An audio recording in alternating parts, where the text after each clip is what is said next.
The Christmas Boot. Deep in the forest on Christmas morning, Hannah Greyweather gathered bundles of kindling wood. For her, this day was no different from any other.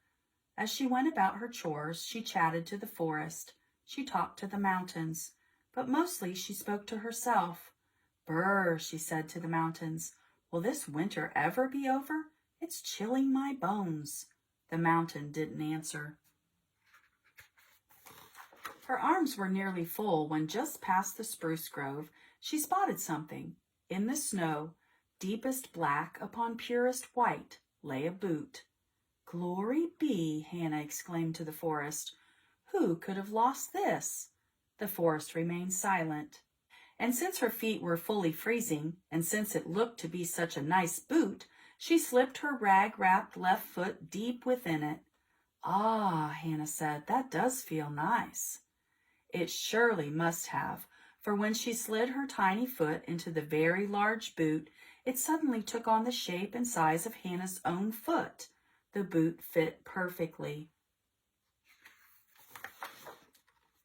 Hannah headed back to her ramshackle cabin, limping her way through the snow.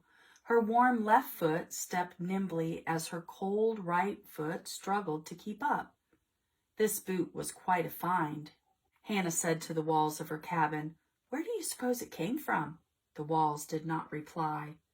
As she slipped into bed that night, she stared at the boot and said, "I only wish I had your mate." Then she drifted off to sleep.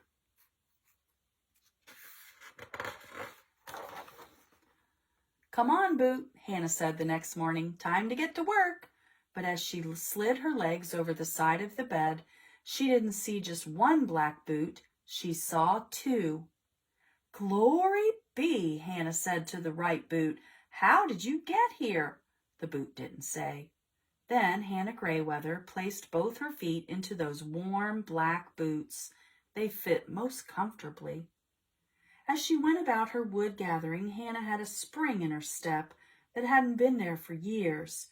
She danced in the spruce grove, skipped along the creek bed, and even made snow angels on the hillside.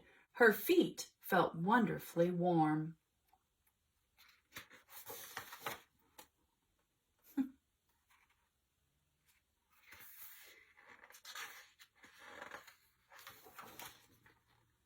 That night, Hannah placed her boots next to her bed and marveled at her good fortune.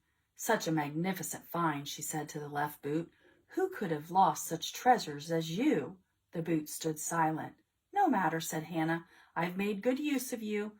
If I had mittens as toasty warm, I would be the happiest woman in the world."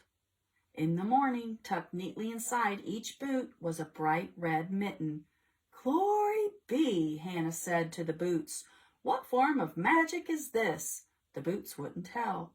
She put on the mittens, and like the boots, they fit perfectly. "If the boot is magic," Hannah said to the mittens, "will it give me more? Will it give me a fluffy feather bed, a fabulous feast, a big fancy house?" The mittens stayed mute. "I suppose that is too much to ask," said Hannah. "I best get about my chores." In the woods that day, Hannah's feet and hands felt equally fine. She climbed a mountain trail, gathered chestnuts, and built a towering snowman. As she strolled home, an amazing sight met her eyes.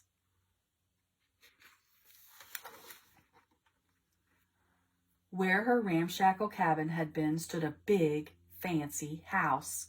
Luscious smells drifted from the open doorway. "Glory be," Hannah said to the house. "How did you get here?" The house didn't say.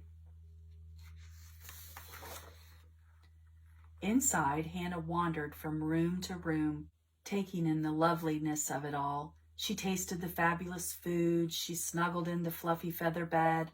Somehow it didn't seem fully real. It didn't seem fully right either. Unlike the wonderful boots and mittens, the house didn't seem to fit Hannah.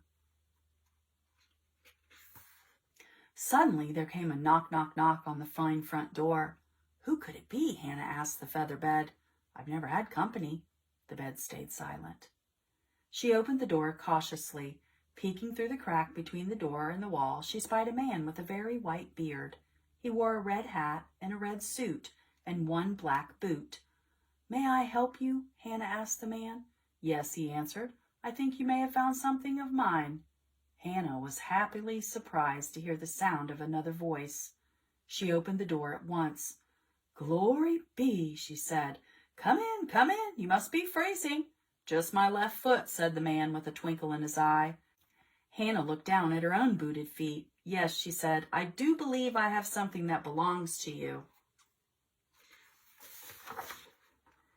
She fixed the man a cup of tea. She served him chestnuts. They talked of everything and nothing deep into the night. "Now," she said, "I best give you your boot so you can be on your way."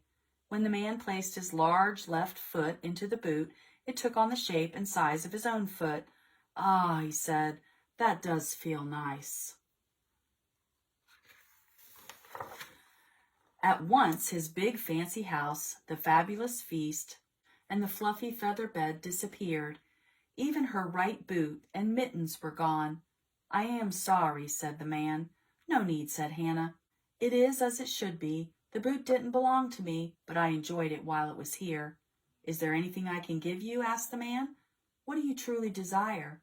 "What I truly desire is someone to talk to," said Hannah. "But warm boots and a pair of mittens would be mighty fine." The man in the red suit winked. Suddenly there appeared a dandy pair of red boots and big green mittens. "Thank you, sir," Hannah said as she walked down to the door and bid him goodbye. "I will make fine use of them." That night, as she climbed into bed, Hannah said, "Good night," to her new mittens and boots. "Arf!" the left boot answered. "What?" Hannah cried. She peeked inside the boot. Two eyes peered back at her. "Arf, arf!" she heard again. Then she reached into the boot and pulled out a wiggly puppy into her arms. "Thank you," Hannah whispered to the night sky as she held her new friend close. The night sky answered. Merry Christmas, Hannah. Merry Christmas. The Christmas Boot.